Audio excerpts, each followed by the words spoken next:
Ivoiriens ignorent, c'est que dans ce clip, qui a vu la participation de plusieurs stars de l'époque, figurait celui qui deviendra des années plus tard le numéro 1, Ange Didier.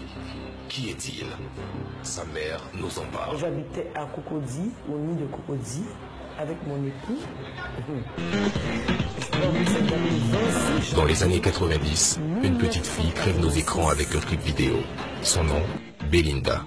Mais ce que les Ivoiriens ignorent, c'est que dans ce clip, qui a vu la participation de plusieurs stars du show business ivoirien de l'époque, figurait celui qui deviendra des années plus tard le numéro 1 de la musique ivoirienne, Ange Didier. Qui est son jeune âge, comment sa mère nous en parle. J'habitais à Cocody, au nid de Cocody, avec mon époux. Je ne peux pas oublier cette date, le 26 janvier 1986. De 21h30 j'arrive à l'hôpital. Ange Didier est né à 21h55. Né d'un père et d'une mère artistes, musiciens et chanteurs, Ange Didier, dès son plus jeune âge, commence à s'intéresser au rythme et au son.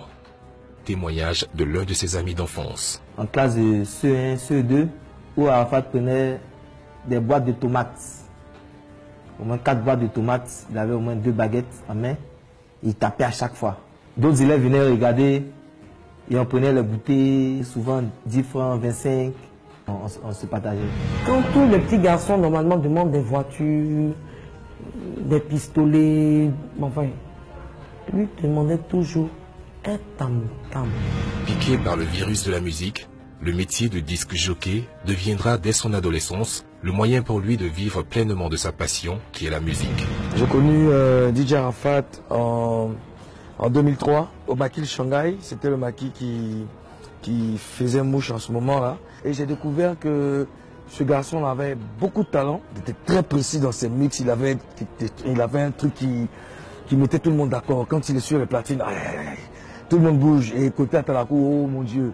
C'est le gars qui commence son ambiance et puis personne ne peut rester assis en tout cas. Ce grand talent lui a finalement fait rencontrer son premier producteur, Roland le Benguiste.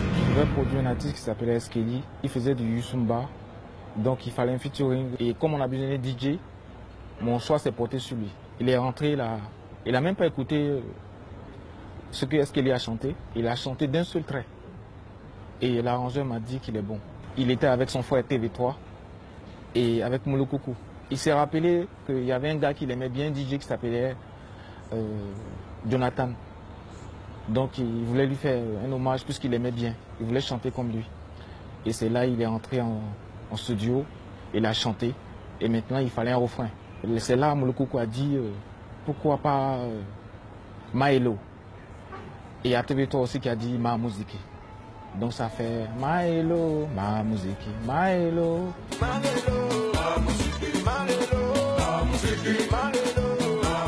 C'est donc dans cette collaboration qu'est né celui que le monde entier appelle aujourd'hui DJ Arafat.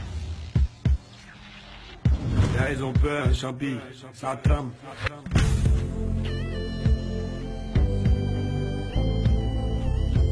Il s'appelle Champi Kilo. Eh papa, c'est quoi ça? Et me voit en gagamou, hein? Dès lors, il enchaîne les tubes.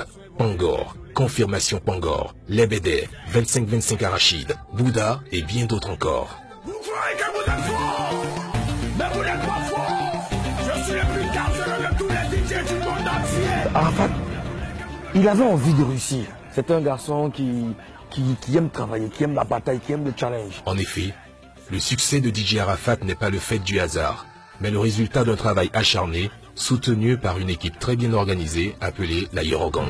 Donc on dit Yorogang, c'est une équipe. Arafat, c'est le cerveau, en fait, c'est le moteur, le propulseur du groupe. En fait. Donc du coup, c'est lui, tantôt matin, midi, soir, il est en studio. Quand il s'ennuie, son meilleur ami, c'est les appareils.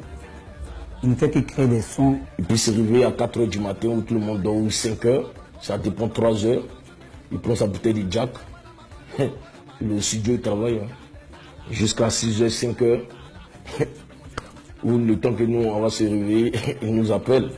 Bon, les bras, venez écouter ce qu'il a fait. Si c'est bon ou c'est pas bon, vous allez le causer. Donc du coup, quand il est inspiré, il peut créer peut-être une danse, peut-être, exemple, le pédier.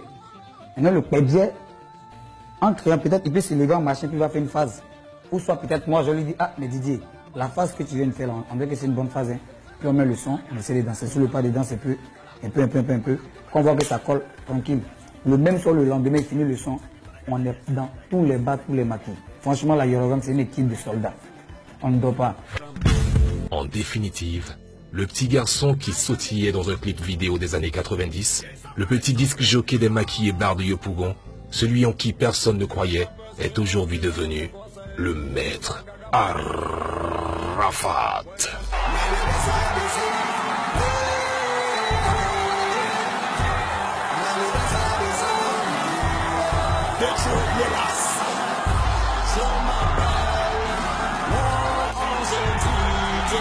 Depuis sa naissance, il y a une grâce divine qui était déjà sur cet enfant.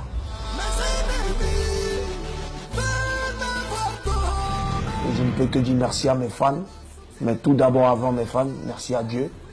Et voilà, il faudrait que tout le monde soit présent à ce concert-là parce que ça sera tellement historique que les gens vont péter un câble. Orange.